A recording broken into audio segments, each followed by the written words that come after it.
जग को प्रेम का पाठ पढ़ाने वाले भगवान प्रभु श्री कृष्ण की जन्म उत्सव की आप संतों भक्तों को ढेर सारी शुभकामनाएं। आज प्रभु श्री कृष्ण की जन्म दिवस के दिन एक प्यारी सी बड़ी प्रेरणादायक कहानी सुनाने जा रहा हूँ। एक औरत थी जो भगवान श्री कृष्ण की अपार श्रद्धा विश्वास करती थी। वो प्रभु श्री कृष्ण का नाम लिए बिना अपने दिन की शुरुआत नहीं करती थी। वो भगवान श्री कृष्ण पर इतना विश्वास करती थी कि मानो उसके जीवन में सांसें भी जो आ रही हैं वो प्रभु श्री कृष्ण का नाम लेते आ रही हैं।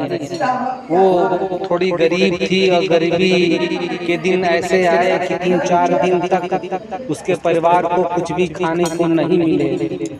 उसने भगवान श्री कृष्ण के चरणों में पहली बार प्रार्थना की, प्रभुवर आज तक मैंने आपसे कुछ भी मांगा नहीं और आज भी मैं अपने लिए नहीं मांग रही हूँ।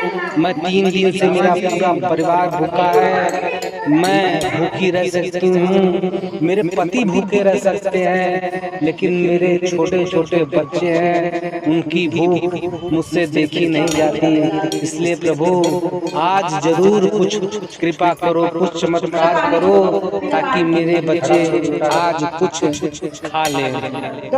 वहीं उनके पड़ोस में एक धनाढ्य व्यक्ति रहता था जो उस गरीब महिला की भक्ति से काफी परेशान रहता था।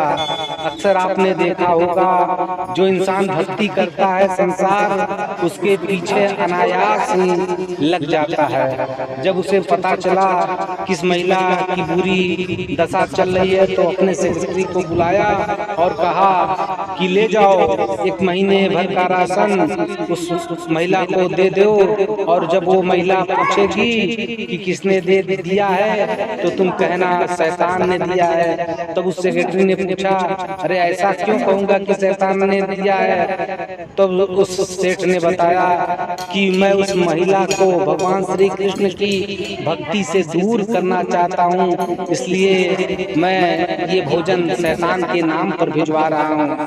अब सेक्रेटरी भोजन और राशन लेकर महिला के पास पहुंचा। जैसे ही उसके सामने भोजन रखा गया वो तुरंत अपने बच्चों को भर पेट भोजन कराई और उन्हें तृप्त करने के बाद जो 7 महीने भर का राशन था उसे अलमारी में रखने लगी। तब उस सेक्रेटरी को चिंता हुई कि इस महिला ने पूछा ही नहीं कि ये राशन किसने दिया।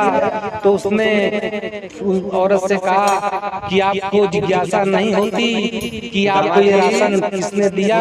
तो उस महिला ने बड़ा प्यारा जवाब दिया कि मेरे प्रभु श्री कृष्ण जब जिसको देने को हो जाते हैं तो शैतान भी आकर भोजन पहुंचा देता है। शैतान भी मेरे प्रभु श्री कृष्ण के आदेश को मान जाता है और मेरे पास भोजन लेकर आ जाता है। जब सेक्रेटरी ने इतनी बातें सुनी कि भगवान के कहने पर शैतान भी भोजन पहुंचा देता है तो उसने जाकर ये बात अपने सेठ से बताई। तब उस सेठ ने अपने आप को शैतान समझा कि मैं दूसरे को शैतान कहकर दूसरे की भक्ति छुड़ा रहा हूँ, लेकिन वो भक्त जो भक्ति में इतनी दृढ़ है कि प्रभु का आदेश वो हर रूप में स्वीकार कर रही है कि मेरे प्रभु ने शैतान को आदेश देकर मेरे लिए भोजन भिजवाया है।